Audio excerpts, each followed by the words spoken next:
Hello student, welcome to I science. आज का जो मेरा वीडियो है एमएससीटी के लिए वो आपके 2023 का क्वेश्चन लाया हूं मैं आपके लिए। चैप्टर साउंड का है और टॉपिक है वेलोसिटी ऑफ साउंड। आप जानते हो कि वेलोसिटी ऑफ साउंड का फॉर्मूला आपने किया होगा 11th स्टैंडर्ड साउंड चैप्टर में। तो देखिए क्वेश्चन क्या देखते हैं। A tuning fork of frequency 220 hertz. तो आपको फ्रीक्वेंसी दिया हुआ है ट्यूनिंग फॉर्क का एफ फ्रीक्वेंसी 220 हर्ट्ज का दिया फ्रीक्वेंसी। कोई लोग फ्रीक्वेंसी एन यूज करते हैं, कोई लोग फ्रीक्वेंसी एफ यूज करते हैं, सब अलाउड है जैसा आपको करना है। Produces sound waves of wavelength 1.5 metre in air at NTP. NTP is normal temperature pressure. तो मतलब जब टेंपरेचर टी नॉट ले लेते हैं एनटीपी पे, आप जानते होंगे 273 केल्विन होता है, उस समय लैम्डा को नॉट ले लेते हैं, lambda naught 1.5 metre. The increase in wavelength and the temperature of air is 27 degree Celsius. Temperature जब 27 डिग्री सेल्सियस, इसमें 273 ऐड करेंगे तो हो जाएगा 300 केल्विन। तो उस समय चेंज इन वेवलेंथ कितना होगा? Change in wavelength, wavelength change होगा। जब टेम्परेचर चेंज होगा तो वेवलेंथ भी चेंज होगा। आप पूछेंगे कैसे पता चला, मैं बताता हूँ। हम क्या जानते हैं relation between velocity of sound, wavelength and frequency? Formula क्या पता है ना? v is equal to f lambda। ये रिलेशन है वेलोसिटी, फ्रीक्वेंसी एंड वेवलेंथ। क्या टेंपरेचर से वेलोसिटी चेंज होती है? चेंज होती है भाई। Factors affecting velocity of sound अगर आपने पढ़ा है तो तीन फैक्टर स्टडी किया था, प्रेशर, टेंपरेचर एंड डेंसिटी, या मॉइस्चर, जो भी डेंसिटी ऑफ एयर को बोल सकते हैं। तो वेलोसिटी पे तो टेंपरेचर पे डिपेंड करता है, वेलोसिटी ऑफ साउंड किस तरह डिपेंड करता है? याद है किस तरह डिपेंड करता है? याद करिए। velocity of sound is directly proportional to root of the temperature। ये रिलेशन है। लाप्लास करेक्शन याद करिए, आइंस्टाइन का जो फॉर्मूला था, फिर उसमें लाप्लास ने करेक्शन दिया था, गामा पी अपॉन रो, और से फिर PV is equal to NRT. तो टेम्परेचर को रूट में था, इसलिए velocity is proportional to root of the temperature. ये रिलेशनशिप है। इसका मतलब अगर टेम्परेचर चेंज होगा तो वेलोसिटी ऑफ साउंड चेंज होगा, वेलोसिटी चेंज होगा तो वेवलेंथ चेंज होगा, क्योंकि वेवलेंथ वेलोसिटी पर डिपेंड करता है। इसलिए तो टेंपरेचर चेंज होगा तो वेवलेंथ चेंज होगा। तो पूछा कि भाई डिफरेंस इन वेवलेंथ कितना है? जो नया वेवलेंथ होगा उसको पुराने से सबट्रैक्ट करके डिफरेंस बता दो। आई होप क्वेश्चन समझ में आ गया। तो इसमें मुझे लैम्बडा 1 फाइंड करना है at temperature T1। What is lambda 1? लेकिन लैम्बडा 1 बिना V1 के तो नहीं मिलेगा, हमको वेलोसिटी ढूंढनी पड़ेगी एट टेंपरेचर T1। मतलब क्या? ऐसा देखिए, V1 upon V0 is equal to root of T1 upon T0। ये रिलेशन यूज करके मुझे पहले V1 निकालना पड़ेगा। V1 मिलेगा उसके बाद लैम्बडा 1 मिलेगा ना, बिना V1 के तो लैम्बडा 1 नहीं मिलेगा। अच्छा, अभी प्रॉब्लम क्या है? T1 तो मालूम है, T0 लेकिन V0 नहीं मालूम। देखिए एक एक चीज निकालना पड़ रहा है, पहले V0 निकालते हैं। V0 मतलब एनटीपी। तो अपना ये बेसिक फॉर्मूला है, क्या फॉर्मूला है? V0 is equal to f lambda naught. f हमारा है 220, लैम्बडा नॉट आपका है 1.5, मल्टीप्लाई करेंगे तो कुछ 330 आएगा मीटर पर सेकंड। ये क्यों निकालेंगे? यहाँ यूज करने के लिए, नहीं तो हमको V1 नहीं मिलेगा। अगर हम V0 नहीं निकालेंगे तो हमको V1 नहीं मिलेगा। चलिए इसमें यूज कर लेते हैं। तो V1 upon 330 is equal to root of T1। T1 आपका 300 है और ये आपका 273 है। ठीक है बेटे, यहाँ पे हिंट देके रखा है, मतलब बोला है कि ऐसा कुछ आएगा तो डाल देना 1.05। तो ठीक है ना, मतलब हम लोग राइट है। इसका क्या मतलब? हम लोग राइट है क्योंकि जो उन्होंने दिया हम लोग वहां पहुंचे हैं, हमारे पास वो वैल्यू आया है, मतलब दिया right. Cross multiply, V1 is 1.05 into 330। वो कैलकुलेटर से मैं करता हूँ, आपको तो नॉर्मली करना पड़ेगा। समथिंग अराउंड 346.1 मीटर पर सेकंड। ये आपका V1 हो गया। ठीक है ना, V1 हो गया तो हम लोग ये यूज करके लैम्बडा 1 निकालेंगे। तो V1 is equal f lambda 1। तो V1 upon f is equal to lambda 1। तो V1 है 346.1 अपॉन फ्रीक्वेंसी कितना है? 220।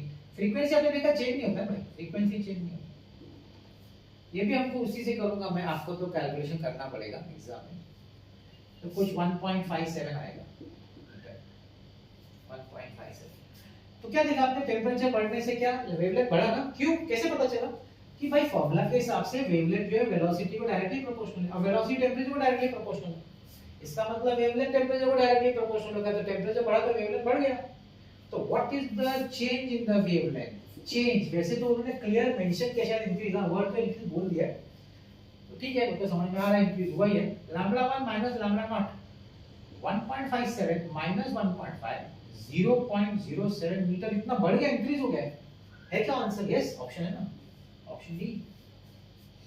बस यही है सिस्टमैटिक जाने का फॉर्मूला, अपने को आना चाहिए सिस्टमैटिक में, धीरे धीरे एक एक चीज समझते रहने का, सॉल्व करते रहने का। ये नहीं सोचने का कि टाइम कम पड़ेगा, बिल्कुल नहीं। पहली बात मैं आपको क्लियर करता हूँ, लोगों को ये लगता है कि कम टाइम में सम्स कैसे होगा। पहली बात ये दिमाग से निकाल दीजिए कि आपको सब सम्स आना चाहिए और सब राइट आना चाहिए। पहली बात ये दिमाग से निकाल दीजिए। ये जब दिमाग से लेके आप एग्जाम बैठेंगे ना, तो आपसे नहीं होगा सम्स। आपका एम है मैक्सिमम आपको सॉल्व करना है करेक्ट आंसर, बस यही आपका एम है। वो मैक्सिमम कितना भी हो सकता है, मैक्सिमम कितना भी हो सकता है। तो वो आपको, जैसे कि सपोज फॉर एग्जांपल 50 क्वेश्चन है फिजिक्स, तो मैक्सिमम आपके लिए कुछ भी हो सकता है, 40 करूंगा मैक्सिमम, या 45 करूंगा, व्हाटएवर, 45 या 40 व्हाटएवर, नॉट नेसेसरी 50 हो, 50 होगा तो you are out of the, you are super human. आप 150 का 50 राइट हुआ, तो मैं वो बात ही नहीं कर रहा हूँ। मैं बोल रहा हूँ मैक्सिमम राइट करना है, इसलिए अगर किसी में टाइम लग रहा है, बोलेंगे इतना सब कैलकुलेशन और टाइम पे डेफिनेटली जाएगा, मैं कहाँ बोल रहा हूँ, मैं थोड़ी बोल रहा हूँ कि आपका 1 मिनट के अंदर ये समझ लो, बिल्कुल नहीं। लीजिए ना time, take your time, but get the correct answer, that is important, not the time, time factor is not important. थोड़ा टाइम लगेगा चलेगा, गेट द राइट आंसर। लोग इस चक्कर में कि मुझे 1 मिनट के अंदर सॉल्व करना है और उसको रॉन्ग भी कर देंगे, तो क्या फायदा उस टाइम का, वो तो टाइम ऐसे ही वेस्ट हो गया, आपका रॉन्ग हो गया। टाइम अगर थोड़ा लगता है, लगने दो, करेक्ट आंसर। कोई कोई सब ऐसा आएगा जब आप देख के आएगा आंसर, थियोरेटिकल जो क्वेश्चन होता है देख के आते हैं आंसर, उसमें तो आपका 10 सेकंड, उसमें आपका टाइम कवर हो जाता है। वो कोई समय बीच बीच में ऐसा मिलेगा आपको, कुछ आपका टेंशन लेने का नहीं है। तो ये बिल्कुल मत सोचिए कि टाइम लग रहा है, लगने दीजिए जहाँ टाइम लग रहा है, राइट आंसर लाना है, मैक्सिमम करेक्ट आंसर लाना है। उसके बाद भी आप 99 परसेंटाइल क्रॉस करते हैं, फुल सब राइट नहीं होगा फिर भी 99 परसेंटाइल क्रॉस होता है। तो ये परसेंटाइल का एक कंसेप्ट है, ये जिसको समझ में आता है वो इसको बराबर हैंडल कर सकता है परसेंटाइल। और 3 चीज है जो हर बार मैं बोलता हूँ, वापस बोलूंगा, formula book, reference book and PYQs. Formula book खुद बनाने का, अपने हाथों से देख कहीं से लेने का, लिखने का, एक टर्म समझने का, क्या क्या टर्म है, जो जो चैप्टर होता जाता है आपका क्लासेस में, कॉलेज में, जान लिखने का उसका सब फॉर्मूला। एक अच्छा सा रेफरेंस बुक लेने का, जो चैप्टर हो गया उसका रेफरेंस बुक से सॉल्व करने का। और मेरा पीवाईक्यूज देखिए, पीवाईक्यूज मेरा देखिए, कहीं पे देखिए पीवाईक्यूज देखने के लिए 2-3 फायदा। एक तो फायदा ये होता है कि आपको पता चलता है क्या चल, किस तरह के क्वेश्चन पूछे जाते हैं। आप रेफरेंस बुक से कर रहे हैं, लेकिन हो सकता है कि रेफरेंस बुक में टाइप ऑफ सम्स जो पूछा जा रहा है क्या सेम है क्या अलग है। रेफरेंस बुक से आपको बहुत सारा वैरायटी का टॉपिक्स का प्रैक्टिस मिलता है, लेकिन पीवाईक्यू से आपको एग्जैक्टली पता चलता है कि किस तरह के क्वेश्चंस पूछे जाते हैं, तो उस पर हम लोग ज्यादा फिर कॉन्सेंट्रेट कर सकते हैं, है कि नहीं। तो पीवाईक्यू सॉल्व नहीं करना है, पीवाईक्यू देखना है। लोग कोई बोलते हैं कि पीवाईक्यूज रिपीट होता है, मैं बिल्कुल नहीं मानता। पीवाईक्यूज रिपीट होने का चांस बहुत कम है, 1% 2%, बहुत कम। आप देखिएगा कोई सम से रिपीट होती है, क्योंकि ये तो कंप्यूटर बेस्ड है ना, it is AI generated questions, और AI generated question don't repeat generally, they will, मतलब कंप्यूटर अपना ध्यान रखता है कि क्वेश्चन रिपीट नहीं होना चाहिए, कभी एक आध बार हो गया रिपीट तो ठीक है, that is separate, but repeat नहीं होता, तो उसके भरोसे मत रहिए। लेकिन मैंने कहा कि पीवाईक्यूज का अपना एक इंपॉर्टेंस है, उसका फायदा इसलिए देखने का, सिर्फ देखने का पीवाईक्यूज सॉल्व अच्छे से रेफरेंस बुक से करने का। अगर एक रेफरेंस बुक है दूसरा लो, रेफरेंस बुक से सॉल्व करो।